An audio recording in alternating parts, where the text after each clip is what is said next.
Bismillahirrahmanirrahim. Assalamualaikum warahmatullahi wabarakatuh. Waalaikumsalam warahmatullahi wabarakatuh. Alhamdulillah, salatu wassalamu ala rasulillah wa ala alihi wa sahbihi wa mawala. La haula wa la quwata illa billah.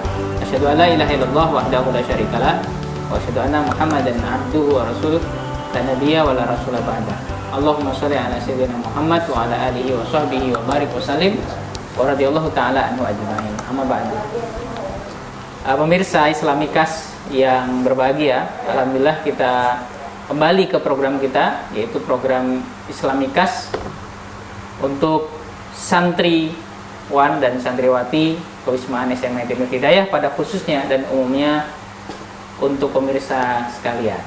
Baik, kita bersama narasumber kita yang luar biasa, yaitu Ustadz Rosnendya Yuda Wiguna. Assalamualaikum Ustaz. Assalamualaikum warahmatullahi wabarakatuh. Assalamualaikum teman-teman semuanya. Ya. Bagaimana kabarnya Ustaz Nendi? Alhamdulillah Ustaz Afif sehat juga ya. Alhamdulillah. Masya Allah, luar biasa. Tetap semangat Ustaz menemani para pemuda dan pemudi. Insya Allah, Masya Allah. Baik, teman-teman sekalian, pemirsa dan pecinta Islamikas, kali ini kita akan membahas satu tema ya sesuai dengan momentum ini Ustaz Nendi. Ya. Yaitu Sumpah Pemuda. Sumpah Pemuda. Betul. Hari ini tanggal 28 Oktober. Iya. Di mana kita mengingat dan memperingati satu peristiwa yang besar, yaitu Sumpah Pemuda. Iya, betul. Nah, nanti kita akan simak bersama Ustaz Nendi, kita akan berdiskusi tentang Sumpah Pemuda, dan tentunya ini tidak lepas dari sejarah betul. peradaban Indonesia, Ustaz. Iya, betul. Pemikiran dan peradaban ya. Baik, pemirsa sekalian, langsung saja kita persilahkan nih kepada Ustaz Nendi ini. Apa kita Ustaz yang akan dibahas nih tentang Sumpah Pemuda ini, apa nih Ustaz kira-kira? Baik, terima kasih Ustaz Afif. Saya ulangi lagi, Assalamualaikum warahmatullahi wabarakatuh. Waalaikumsalam. Apa kabar semuanya, santriwan dan santriwati SMA Tenur Hidayah yang luar biasa ya. Pada kali ini Ustaz Afif dan teman-teman semua, kita akan menyampaikan tentang Sumpah Pemuda yang kita kasih judul Sumpah Pemuda, Janji Bersatu untuk Imperium Baru bernama Indonesia. Nah, ini Sumpah Pemuda. Iya, janji bersatu. Janji bersatu untuk Imperium Baru bernama Indonesia. Nah, kenapa saya ambil ini Ustadz? Ini adalah salah satu petikan dari orasinya Muhammad Yamin di dalam Kongres Pemuda yang mempersuasi, mengajak teman-temannya untuk optimis pada tahun 1928 besok suatu ketika akan berdiri sebuah imperium baru namanya Indonesia. Itu luar biasa, karena waktu itu Indonesia belum ada. Belum ada waktu itu, tapi sudah optimis. Iya, berarti itu momentum waktu itu heroismenya luar biasa. Luar biasa sekali. Kita sekarang tinggal memperingati, tapi waktu itu dan insya Allah dengan izin Allah, perjuangan berbagai macam bentuk, ada perjuangan fisik, ada perjuangan organisasi gitu ya, perjuangan diplomasi, alhamdulillah 20-an tahun kemudian terwujudlah kemerdekaan Indonesia. Dan luar biasa itu ya, para pemuda kumpul. Jadi jangan ragu-ragu untuk bercita-cita. Iya, itu dicontohkan oleh Yamin dan teman-teman. Kita mulai Ustadz. Baik. Langsung aja ya. Baik, Sumpah Pemuda, Janji Bersatu untuk Imperium Baru bernama Indonesia. Teman-teman bisa lihat di slide juga nanti ya. Baik, dari segala data yang ada, sejarah data yang ada Ustadz, yang kita pelajari dan coba kita dalami dari berbagai buku juga. Selain dari buku pelajaran teman-teman, kita coba kupas lagi ya, kita kembangkan budaya literasi, referensi kita tambah ya, maka akan ada hipotesis Ustadz. Ternyata terlihat dari sejarah dan gelar para peserta dan panitia Sumpah Pemuda, Kongres Pemuda, itu bisa disimpulkan bahwa mereka ini adalah para anak bangsa yang terdidik, para pemuda dan pemudi yang terdidik, ya, yang lahir dari pertama budaya intelektual. Ya, budaya ilmiah, kemudian budaya semangat berorganisasi. Ya, ada hipotesis semacam itu. Nah, mari kita lihat ya Ustadz ya. Yang pertama kita lihat Kongres Pemuda pertama. Kongres Pemuda pertama April 30 April sampai 2 Mei 1926 belum menghasilkan banyak hal ya. Itu diadakan pada di Jakarta. Kongres Pemuda Yang pertama. Iya, yang pertama. Tetapi 1926 ya. 1926, 2 tahun sebelumnya, para pemuda yang ada di organisasi-organisasi ini sudah mulai mencoba merintis, menyatukan para pemuda. Tetapi belum ada hasil yang signifikan ya. Nah, tetap semangat 2 tahun kemudian dikumpulkan lagi, Ustaz. Nah, Kongres Pemuda yang kedua dilaksanakan tanggal 28 Oktober 28 seperti yang kita tahu bersama, itu yaitu pada tanggal 27 dan 28 dari Sabtu dan Minggu. Jadi malam mingguannya para pemuda-pemudi dulu itu harus, Ustaz ya, bersemangat untuk berjuang, berdiskusi segala macam, bertukar gagasan, Ustaz ya, untuk kemerdekaan Indonesia. Nah, teman-teman sekalian, dikutip dari buku Peranan Pemuda dari Sumpah Pemuda sampai Proklamasi ya, karya tulisnya dari Sagimun Mulus Dumadi, menyatakan bahwa hari pertama itu dilaksanakan di gedung yang lain, hari kedua dilaksanakan di gedung yang lain. Berbeda. Iya, berbeda. Dan ini nanti akan kita lihat ternyata sebetulnya peserta yang datang itu banyak sekali. Nah, sampai ratusan peserta, tetapi nanti sampai ke ruang sidang sudah mulai dikurangi ya. Yang penting inti-intinya saja, perwakilannya saja.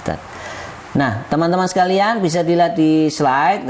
Ustadz Habib mungkin bisa juga nih lihat sama kita ya, Ustadz ya. Nah, ini ada foto ya di halaman depan Gedung IC Keramat Jakarta ya, tempat tempat diselenggarakannya Kongres Pemuda yang kedua. Ada foto di situ. Ini sudah dengan gelar ya, bisa dilihat di slide. Ini adalah gelar di kemudian hari ya. Gelar di kemudian hari. Gelar di kemudian hari ya. Kalau tidak salah ini memberi nama dan men-trace secara ini adalah ketika beliau-beliau sudah melampaui masa-masa mudanya. Tampak duduk dari kiri ke kanan ya, antara lain Profesor MR Sunario. MR ini bukan Mister, Ustadz, tapi Master on the Rechten, sarjana hukum.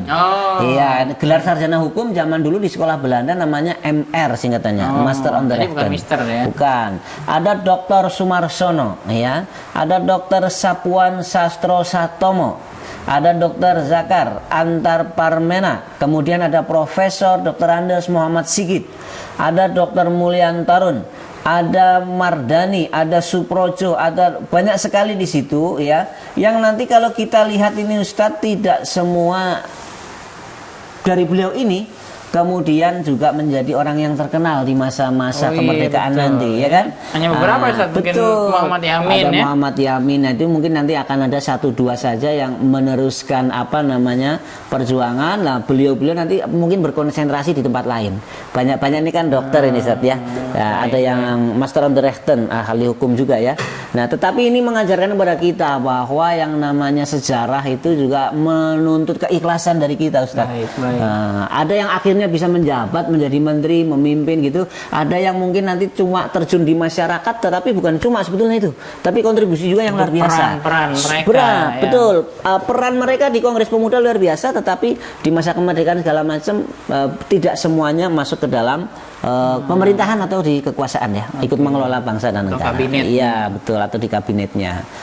Nah, tokoh Sumpah Pemuda di Kongres Pemuda II ini sebetulnya adalah perwakilan-perwakilan dari banyak sekali organisasi pemuda.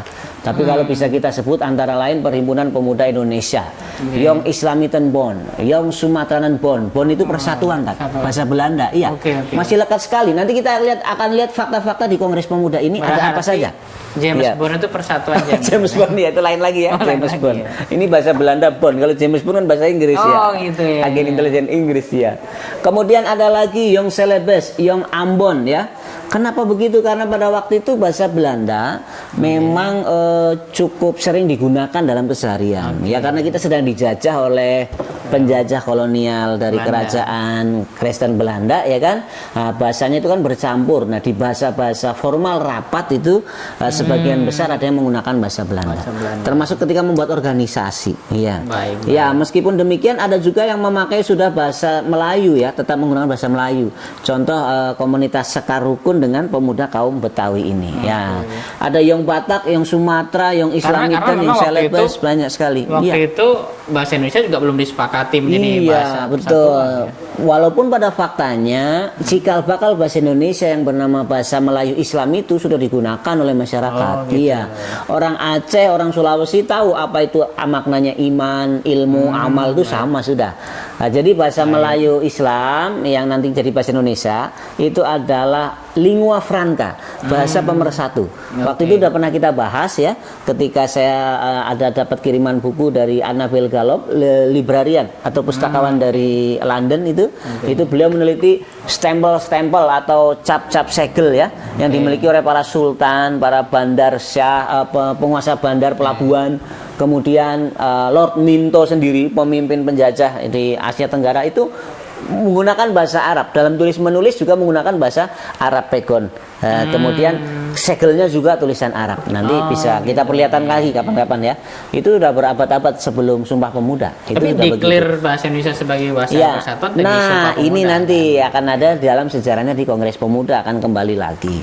Baik teman-teman sekalian, ya.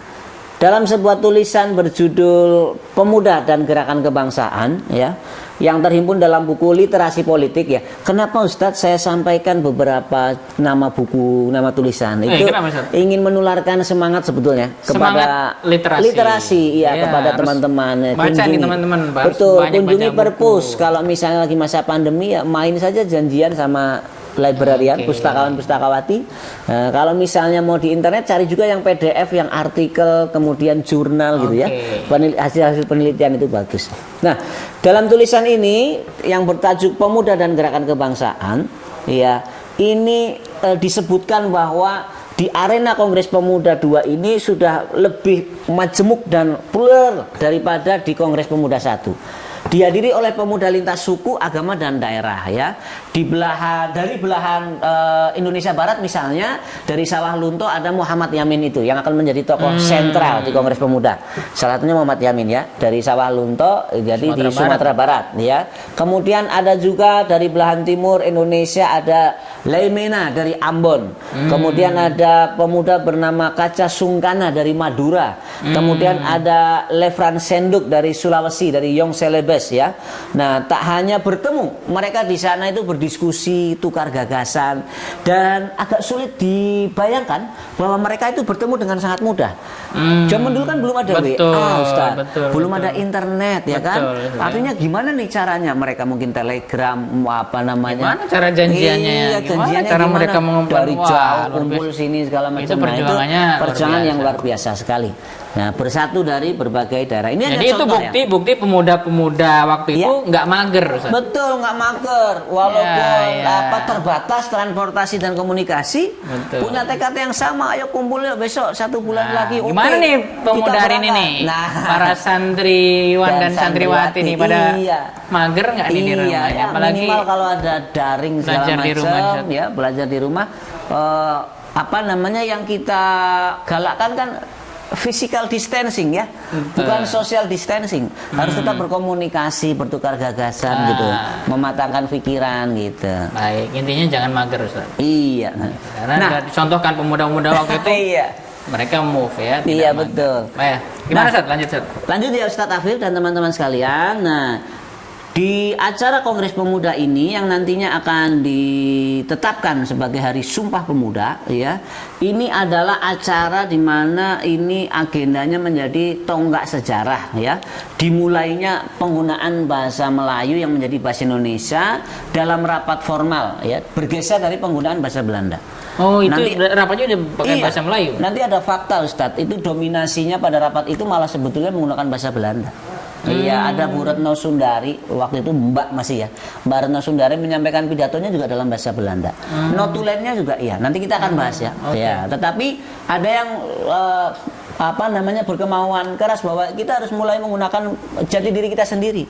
Salah satunya Yamin nanti ya. Baik, kita lihat. Nah, ada beberapa hal nanti yang akan kita sampaikan, fakta-fakta di lapangan tentang Kongres Pemuda itu.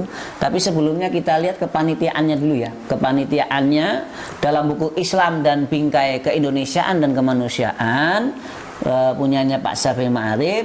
Bisa diketahui susunan panitia Sumpah Pemuda seperti di layar, bisa lihat ya di slide itu ya. Dari berbagai organisasi itu merata ya, merata di situ. Ada dari PPI, itu ketuanya Pak Sugondo dari PPI, Perhimpunan Pemuda dan Pelajar Indonesia. Kemudian ada dari Yong Java, Pemuda Jawa. Kemudian Yong Sumatera Nambon, Muhammad Yamin jadi sekretaris. Amir Syarifuddin dari Yong Batak Spon, dari Pemuda Batak, Persatuan Pemuda Batak jadi bendahara. Ada Muhammad Chai dari Yong Islamiten Bon ya. Ada Pemuda Indonesia, ada Pemuda Celebes Ambon, Betawi ya. Hadir pula Wage Rudolf Supratman dari PPI yang mendendangkan ya, mendendangkan lagu Indonesia Raya dengan biola. Ada dua versi sejarah tentang ini, itu dimainkan tanpa dinyanyikan. Ada versi sejarah yang satu lagi diiringi oleh Wage Rudolf Supratman, juga ada si Doli Salim, anak perempuan berusia 18 tahun, anaknya Haji Agus Salim yang pandai 9 bahasa. Dan beliau Doli Salim ini juga sudah bisa menguasai lebih dari 4 bahasa.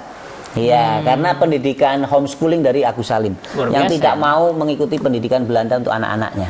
Iya, itu menyanyikan lagu Indonesia Raya. Ada dua versi sejarah. Nanti kita akan bahas itu. Nah, ini dia suasana Kongres Pemuda sekarang. Bisa dilihat di slide teman-teman sekalian. Yang pertama ada versi sejarah bahwa Kongres ini sebetulnya dihadiri oleh 700 peserta. Iya kan? Sebentar, ini sebelum ke sana, saya nggak melihat Soekarno. Iya betul, tidak banyak ya pemimpin-pemimpin kita yang akhirnya kita kenal memerdekakan Indonesia itu ikut dalam Kongres Pemuda. Hatta tidak terlihat, Soekarno tidak terlihat. Iya, Yamin terlihat ya, dan Agus Salim tidak terlihat, tapi anaknya terlihat ya, gitu. Nah, banyak nama yang tadi kita sebut di situ di kemudian hari di BPUPKI, di BPKI itu ada yang tidak kelihatan ya. Artinya mungkin ada estafetakah atau mungkin pilihan hidupnya nanti dia akan menyebar ke masyarakat terus dilanjutkan oleh organisasi yang lebih established begitu mungkin Ustaz. Baik. Ya, lanjut Ustaz. Kita lanjut ya. Ada suasana Kongres Pemuda, ada versi sejarah sebetulnya. Kongres ini diikuti oleh 700 peserta dari berbagai suku, daerah, ya, organisasi di Indonesia. Tetapi yang masuk di dalam ruangan itu ya mesti terbatas, nggak bisa 700 orang, ya kan gitu ya. Dari wakil-wakilnya. Kemudian dua versi sejarah tentang Indonesia Raya. Ya, ada yang menyatakan bahwa pada waktu itu karena mendapat pengawasan yang ketat dari tentara Belanda, tidak dinyanyikan. Karena apa? Di fakta sejarah suasana Kongres itu ada larangan tidak boleh ada teriakan merdeka, tidak diboleh. Diawasi oleh tentara. Maka lagu Indonesia Raya pun itu juga katanya satu versi dinyatakan cuma dimainkan dengan biola. Tapi udah ada lagu itu? Iya, sudah ada, lagu itu sudah ada. Karena ini adalah semangat para pemuda untuk Indonesia Raya harus ada, kan gitu ya.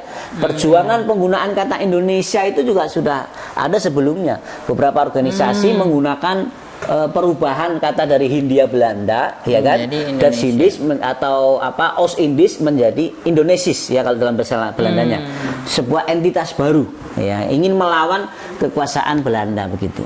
Nah, kemudian ada versi lainnya dinyanyikan juga selain diiringi dengan biola, dinyanyikan oleh Doli Salim, anak perempuan 18 tahun, anaknya Haji Agus Salim, ikut dalam apa namanya? Kerapatan ya, disebut kerapatan waktu rapat pemuda besar itu di situ Doli Salim. Nah, Doli Salim ini hasil apa namanya homeschooling. Haji Agus Salim dulu kan mengalami ya sebuah hal yang tidak dia suka ya.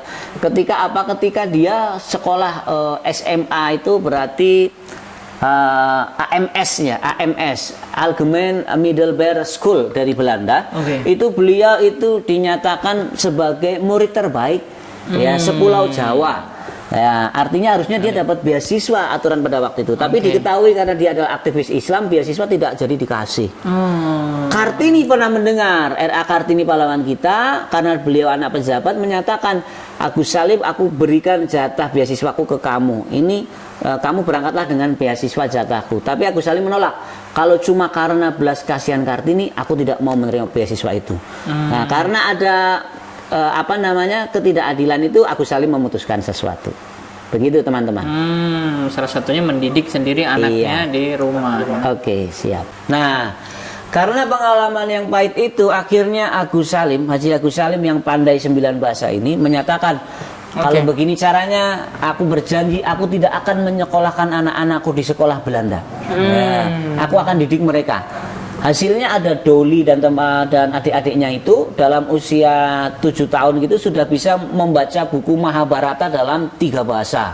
Belanda, Inggris, Indonesia. Jadi dilatih sendiri pendidikannya oleh Haji Agus Salim. Nah, si Doli inilah yang menyanyikan lagu Indonesia Raya itu.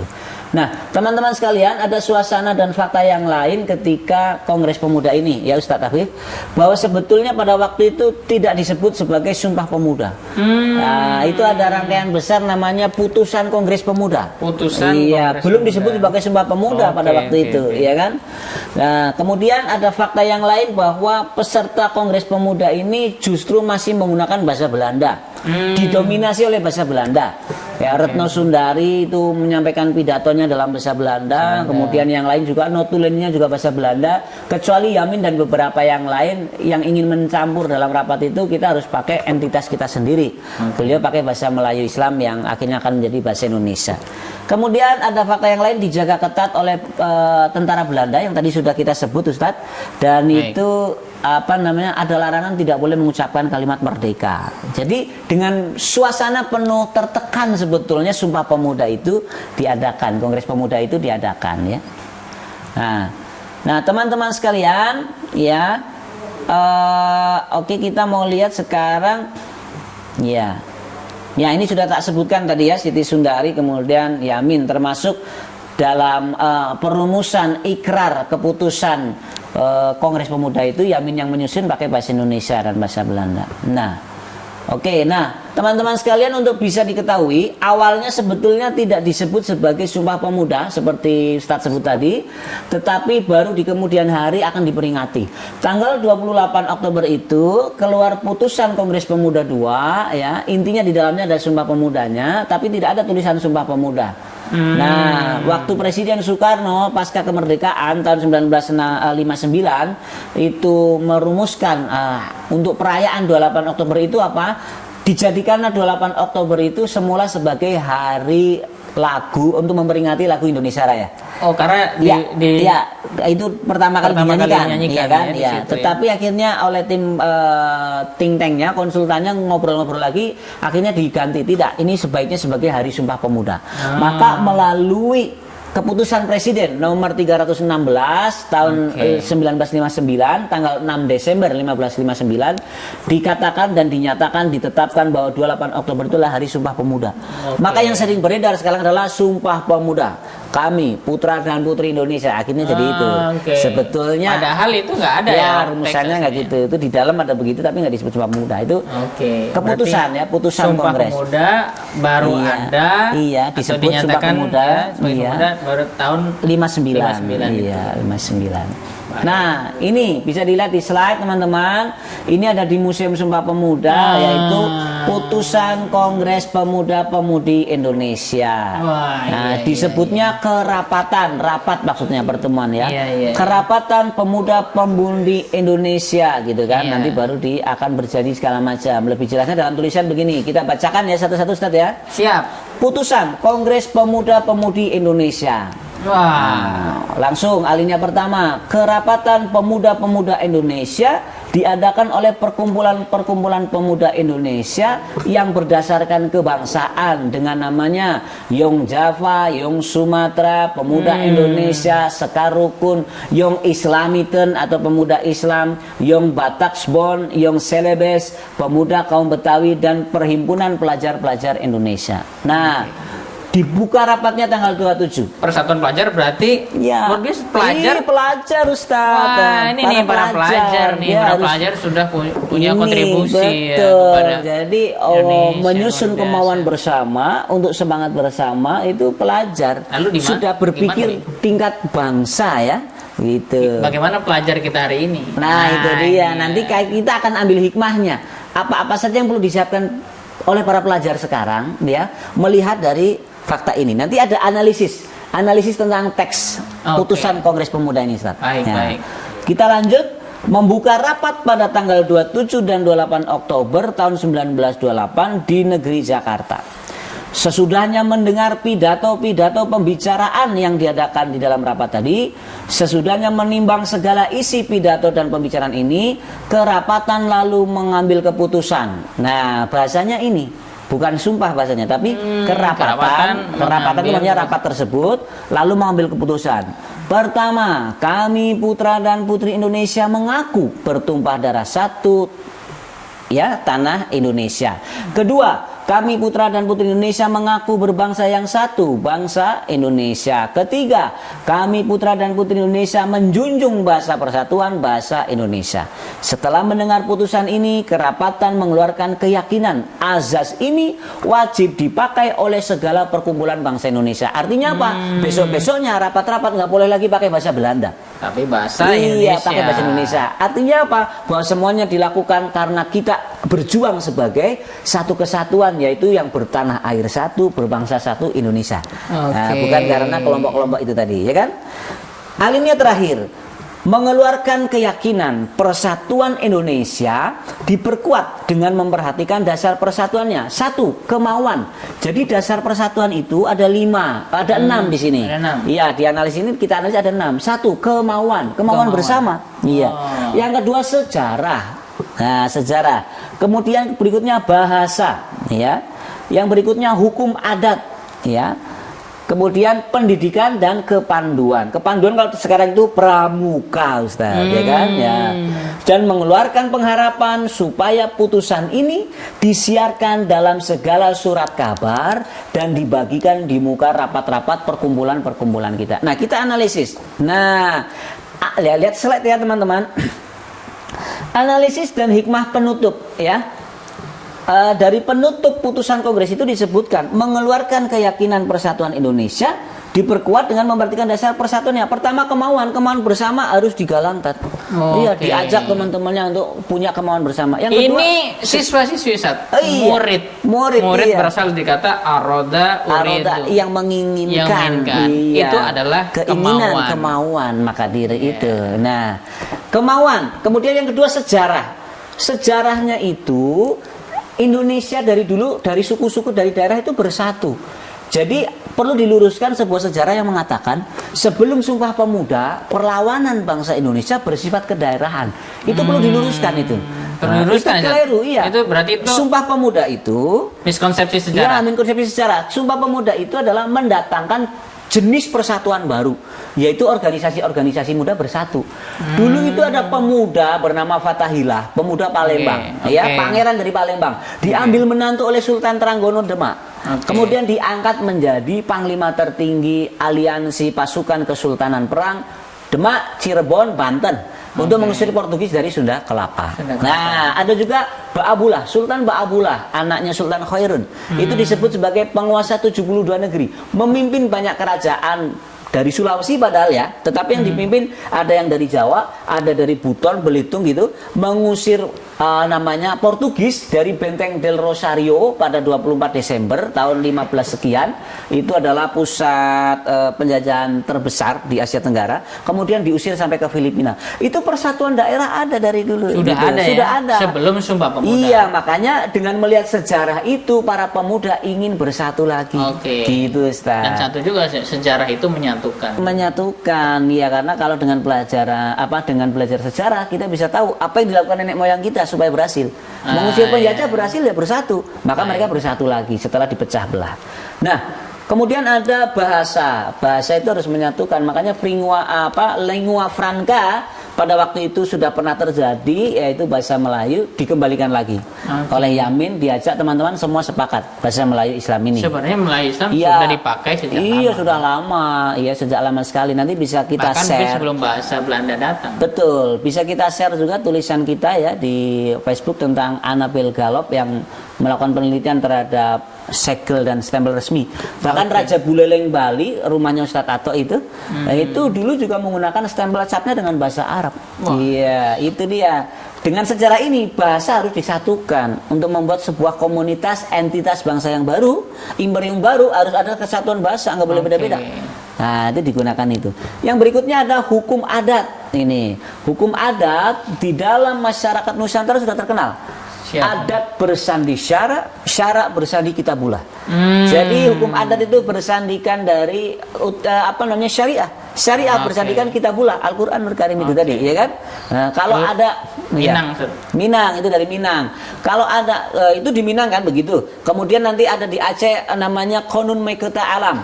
Di Mataram ada Qonun Surya Alam, Undang-Undang Surya Alam. Di Demak ada yang namanya Jugul Muda dan Salokantara. Kitab undang-undang syariah menjadi hukum adat ya, yang berbahasa Jawa tetapi isinya adalah tuntunan Allah tentang hukum-hukum kehidupan. Nah, biasa ya. untuk orang-orang yang non muslim bisa menyesuaikan ya, tetapi dulu yang menyesuaikan ini adalah hukum adat itu. Kemudian ada pendidikan dan kepanduan. Kepanduan itu kan sekarang pramuka. Artinya ya. Apa? Kita akan di situ mengasah pikiran, kecerdasan, juga skill fisik, Ustaz. Makanya ada sandi morse, sandi apa itu kan untuk latihan perjuangan kan, kalau kita gerilya segala macam. Itu tujuannya. Iya, membaca alam, kartografer segala macam itu gitu ya. Latihan survival itu nanti kalau ada perang lagi datang segala macam itu artinya apa? Tidak lepas pikiran iya, fisik iya. Kalau dalam bahasanya Bung Karno, pejuang yang pemikir, pemikir yang pejuang.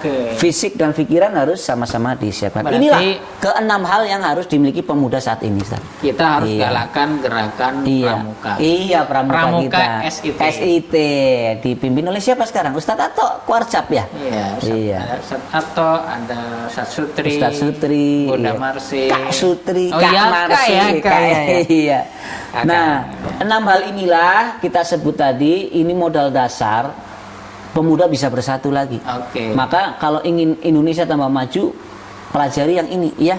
Yang pertama kemauan, sejarah, bahasa, hukum adat dan hukum syara itu tadi, pendidikan dan kepanduan. Gitu. Ini tadi Ustadz ya. Nah, maka teman-teman sekalian, setelah semuanya kita tahu, ini tadi ada analisis dan hikmah di Sumpah Pemuda tadi. Kenapa bisa terkumpul begitu? Banyak pidato-pidato bergiliran, termasuk yang paling bersemangat adalah Muhammad Yamin. Muhammad Yamin mempersuasi, mengajak teman-temannya dalam Kongres Pemuda, menyatakan bahwa aku mengimaji ada sebuah imperium besar Nusantara setelah imperium yang lalu. Kan kesultanan besar dulu. Ada Demak, ada sebelum kesultanan ada Sriwijaya kan. Dan imperium baru itu nanti bernama Indonesia. Padahal kata itu belum ada, bangsa itu belum ada. Semangat begini, wah terus yang lainnya bersemangat Ustaz. Ya, dengan bahasanya satu, tanah airnya satu, namanya Indonesia. Akhirnya terwujudlah kemerdekaan Indonesia sekitar 20 tahunan berikutnya. Itu ada cita-cita, ada imaji dari Yamin dan teman-teman gitu, teman-teman sekalian. Nanti mungkin baca lagi sejarah Muhammad Yamin. Nah, betul, Muhammad Yamin. Nah, bisa dilihat orasi penting Yamin di slide itu ya. Aku mengimaji akan ada sebuah imperium besar pasca imperium yang telah ada sebelumnya di Nusantara. Imperium itu bernama Indonesia. Cita-cita nih ditulis, kemudian terwujud dengan izin Allah. Nah, teman-teman sekalian, mereka semua para pemuda pada masa lalu di Kongres Pemuda ini adalah pemuda-pemuda yang cerdas, bertukar pikiran, bertukar gagasan, menyiapkan konsep. Artinya apa? Mereka terlahir dari budaya intelektual, budaya ilmiah, budaya keorganisasian. Maka kembangkanlah selalu literasi, kembangkanlah selalu tradisi ilmiah, membaca, menulis, berdiskusi, bertukar gagasan ya. Kemudian juga semangat berorganisasi, karena hanya dengan modal yang semacam inilah kita bisa menghasilkan sesuatu yang hebat untuk imperium besar kita yang bernama Indonesia. Begitu Ustaz. Luar biasa ya. Mas Andy tadi sudah menceritakan tentang sejarah ya, perjalannya Kongres Pemuda kedua yang menghasilkan berapa putusan-putusan tadi, putusan Kongres 2 yang kita sekarang kenal dengan Sumpah Pemuda. Baik, apa Ustaz? Pesan khusus untuk santriwan dan santriwati kita melihat dari sejarah itu. Ya, baik. Untuk sekarang ya. Jadi teman-teman sekalian, para santriwan dan santriwati kewismaan SMA IT Nur Hidayah yang luar biasa, yang sudah menjadi referensi nasional ya, di mana banyak sekali sekolah dari penjuru negeri di Indonesia ini studi banding ke sini ya, sebenarnya luar biasa. tetap teruskan budaya intelektual, budaya ilmiah, dan budaya organisasi. Iya, dengan jalan itu, insya Allah kita semua akan terbiasa menjadi orang yang brilian, cerdas, berpikir, ya, kemudian berbuat, bertindak, gitu. Kemudian kembangkan selalu 6 hal yang ada di putusan Kongres Pemuda tadi, yaitu menyamakan atau selalu menginspirasi atau bareng-bareng selalu menyemangati, ya, apa namanya, kemauan, ya, wujudkan kemauan yang keras. Kuatul irodah. Iya, kemauan betul. yang kuat. Irodahnya harus kuat. Yang kedua, pelajari sejarah. Iya. Yang ketiga, pelajari hukum adat yang bersandi pada kitabullah, ya. Hukum adat itu maksudnya hukum yang berlaku di masyarakat, gitu ya. Yang biasanya itu dari divine law, itu dari aturan Allah Subhanahu wa taala, kemudian diturunkan menjadi aturan manusia. Kemudian kemudian dalami terus pendidikan kalian. Setelah ini kalian akan ambil S1, S2, S3, ya. SS yang lainnya sampai profesor, ya. Kayak Ustadz Afif ini sebentar lagi dokter dan profesor ini, ya. Amin, amin. Kemudian tekuni juga kepanduan. Kepanduan itu kalau sekarang pramuka, karena di situ ada skill survival, skill berpikir, ya. Karena apa? Karena suatu saat bisa jadi bangsa Indonesia akan diserang budayanya, bisa juga diserang secara militer, fisik lagi kayak dulu. Dengan berlatih kepanduan itu dan dinyatakan oleh Sumpah Pemuda, tidak hanya berpikir tapi juga fisik juga harus kita siap. Iya, ada survival, ada kemudian apalagi skill untuk mengirim morse, sandi, segala macam. Ini adalah hal yang sangat penting dan itu ternyata betul. Setelah Indonesia merdeka, negara-negara sekutu dibonceng oleh Belanda masih menyerang Indonesia lagi. Tidak rela, kan? Maka Bung Tomo kembali turun. Padahal sudah perjuangan intelektual, sudah perjuangan diplomasi. Ketika ada diplomasi, Pak Dirman tetap ada di hutan-hutan bersama pasukan bergerilya teman-temannya. Artinya apa? Semua kekuatan harus kita latih, ya kan? Kalau Ikhwan yang di sini sudah debat ya, ada MMA itu. Saya tadi lihat Ustadz Mul pakai baju MMA, ya, karena diwajibkan di SMA Nur Hidayah bela diri untuk Ikhwan. Nah, itu perlu itu. Nah, di kepanduan juga begitu. Fisik, ya, naik gunung apa segala macam itu harus sehat pikiran dan sehat fisik. Ya, itu aja Ustadz pesan dari saya. Luar biasa. Gitu. Dan pemuda selalu hadir di setiap kebangkitan. Betul Ustadz. Ya. Baik. Teman-teman sekalian, peserta Islamikas, santriwan dan santriwati SMA Nur Hidayah khususnya dan umumnya, mungkin juga ada orang tua yang menyimak, ada ustadz-ustadz yang menyimak, dan seluruh pengurus Wisma. Nah, mari kita jadikan Sumpah Pemuda ini sebagai satu momentum kebangkitan kita, ya, sebagai pemuda. Insya Allah masih mudah-mudahan, Ustaz, ya. Iya. Baik. Setiap saya menemui masalah-masalah besar, maka saya memanggil anak-anak muda untuk menyelesaikannya. Itu kata Umar bin Khattab. Baik. Kita tutup Islamikas kita, Ustaz Nadi. Pada kesempatan hari ini dengan bersama-sama baca hamdalah. Alhamdulillahirabbil alamin. Subhanakallahumma wa bihamdika asyhadu an la ilaha illa anta astaghfiruka wa atubu ilaik. Qul qari hada wa astaghfirullahaladzim. Wassalamualaikum warahmatullahi wabarakatuh.